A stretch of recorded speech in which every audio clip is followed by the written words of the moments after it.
sans gêne celle-là.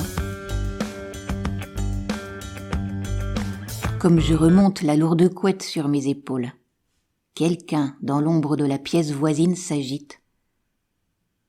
J'entends les claquements contre une paroi, suivis de piétinements rapides, puis de papier froissé.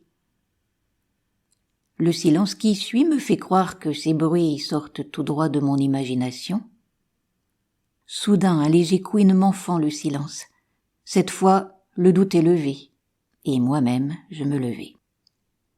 Trouver l'origine de cette effervescence s'avère nécessaire autant que terrifiant. Le couloir, première étape de mon expédition, annonce la couleur, noire. L'ampoule du plafond n'a pas été remplacée depuis l'achat de cette vieille maison. En sursaut, j'ouvre mes sens à tout ce qui pourrait troubler le calme de l'autre côté du mur.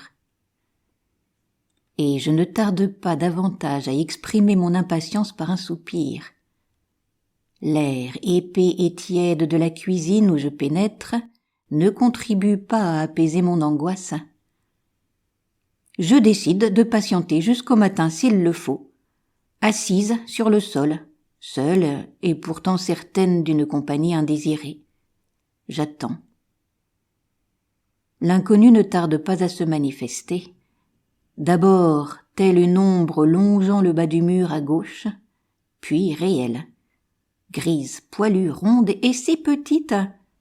Je m'étonne qu'une si petite créature puisse produire tant de bruit. Le plastique froissé, enfin percé, elle engage la tâche de grignoter le pain de mie posé la veille au soir sur la table. Sidéré par le culot de la souris ainsi dévoilée, je regarde à droite, croyant voir à nouveau une ombre.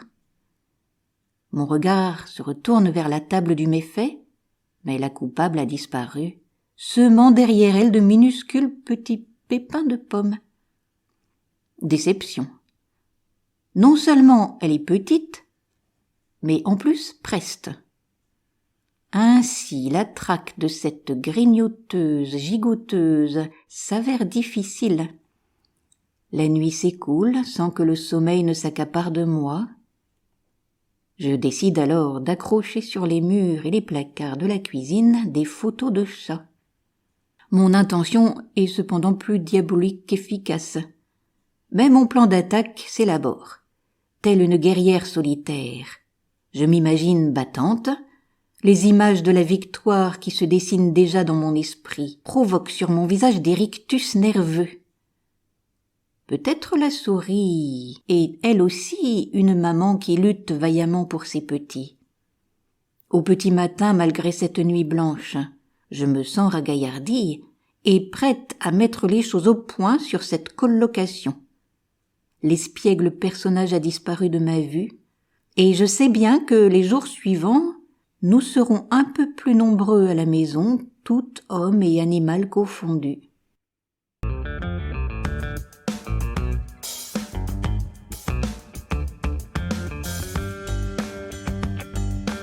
À bientôt pour de nouvelles aventures. Vous pouvez retrouver des histoires et des poésies sur ma chaîne Entendre lire.